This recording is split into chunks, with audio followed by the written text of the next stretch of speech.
జీవితంలో ఎన్నో పోరాటాలు గుండా మీరు వెళ్తూ ఉన్నారు. జీవితంలో ఎన్నో తుఫాన్లు మీకు ఎదురవుతూ ఉన్నాయి కదా. జీవితంలో ఎన్నో ఆటంకాలు మీకు ఎదురవుతూ ఉన్నాయి. ఎలాగ ఈ తుఫాన్ల నుండి బయటపడడం, ఎలాగ ఈ ఆటంకాల నుండి ఎదుర్కోవడం, ఎలాగ ఈ పరిస్థితుల్లో మేము ముందుకు వెళ్ళడం అని అనుకుంటూ ఉన్నారు కదా. మీకు ఎదురయ్యే ప్రతి తుఫాన్లో కూడా దేవుడు మిమ్మల్ని మోస్తూ ఉన్నాడు. ఆయన మోయని తుఫాను మీ జీవితంలో ఏదీ లేదు. మీకు ఎన్ని అడ్డంకులు ఎదురవుతూ ఉన్నారు, మీరు వాటిని దాటలేకపోతూ ఉన్నాను అనుకుంటూ ఉన్నారు.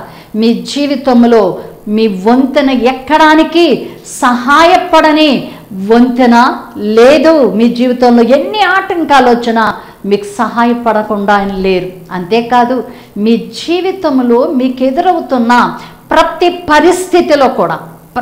పరిస్థితిలో కూడా అవి తుఫాన్లే కానివ్వండి, అవి ఆటంకాలే కానివ్వండి, లేదంటే ఏదైనా కానివ్వండి, మిమ్మల్ని మోయని తుఫాన్ లేదు, మీరు ఎక్కని వంతెన లేదు.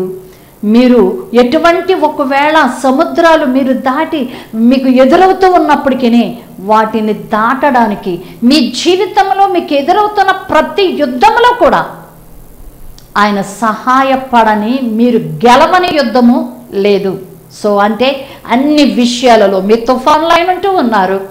మీ ఆటంకాలు మీకు ఎదురవుతూ ఉన్నప్పుడు, అడ్డులు ఎదురవుతూ ఉన్నప్పుడు మిమ్మల్ని వంతెన ఎక్కించి నడిపించుతూ ఉన్నవాడు ఆయనే.